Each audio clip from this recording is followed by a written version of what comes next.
Time now for sports on 104.7 The Cave. Here's Ned Reynolds. 104.7 The Cave, Springfield's pure classic rock. Mike, the intern, in the studio this morning with Ned Reynolds. Ned's favorite time of the year is right now. You can see it on his face. When it's hot enough outside, you can cook an egg on the sidewalk. That's the only time I ever see this guy smiling.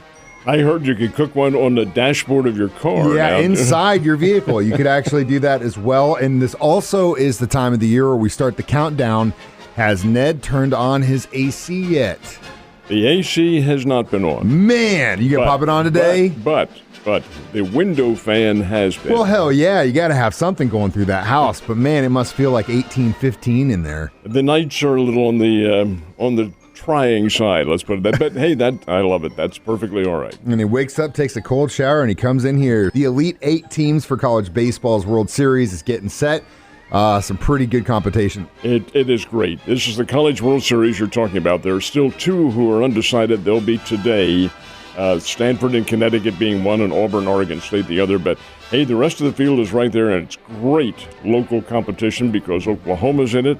Arkansas is in it. The Razorbacks go to Chapel Hill, North Carolina, and knock out North Carolina in 2 straight games, the second of which was yesterday afternoon. And it came in the last of the 9th inning. Arkansas was the home team. They flip-flop, and they were the home team for this second game, won it with 2 runs in the last of the 9th inning, so they're in. How about Notre Dame? They go to Knoxville, Tennessee, and knock out the number 1 team in America, Tennessee. So Notre Dame is in it. Incredible season, by the way. It really is. And you have Texas A&M in the competition. This is really very, very good. It'll be a terrific College World Series. I was definitely surprised about that Tennessee-Notre Dame game, though, yesterday. That just blows my mind. I really didn't see that one coming. But, again, it happens in baseball all the time. So this drama with the LIV Tour and PGA continues. The commissioner was very pointed in his comments about the rival golf tour yesterday. What did you think about what he had to say? He made him on national television, as a matter of fact. The PGA event was the Canadian Open in Toronto, and this is the first time in 2 years they played that Canadian Open because of COVID.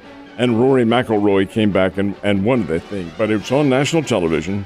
And Jay Monahan, the commissioner, went on there, and, of course, that was one of the questions that was going to be asked. What do you think about the LIV Tour, and do you defend the suspensions of the PGA players who've gone over there? It isn't very many. I thought the commissioner came up with some very interesting remarks. He said, look, this LIV Tour, yeah, they're offering a lot of money, but it's nothing more than exhibitions. They're really not serious competition. There's 7 more events after this one, but they're all exhibition matches.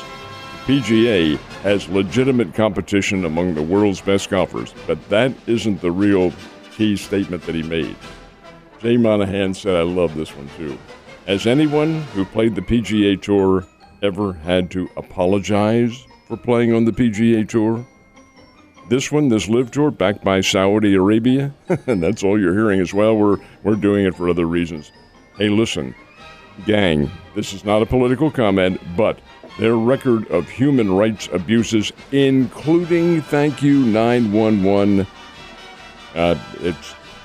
in my opinion, these guys should be suspended, maybe allowed to come back somewhere along the line, but be that as it may, that was a pointed remark on his part. Has anyone ever apologized? No. Yep, you're right about that. And but like I said last week when this thing was getting rolling, I said we all have a price. Some people are more expensive and some people are less expensive. And it is, I don't care what they tell you, it's all about the money. Oh, everybody's 110%. getting paid. Yeah. They all get paid. The lowest one gets maybe $200,000 or $300,000 or something like that. The winner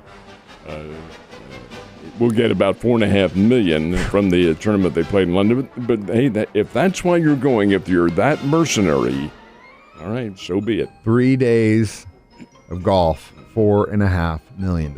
Unreal. I definitely picked the wrong thing to do for the rest of my life. Even though I love music, I think I should have played golf. Last but not least, we've got Ned's dusty old book of facts out once again. A big milestone 19 years ago today. What was it? It was at Yankee Stadium in New York, and Roger Clemens, facing the St. Louis Cardinals, became the first and only pitcher in history to win his 300th game and collect his 4,000th strikeout in the very same game. The Yankees beat the Cardinals 5-2.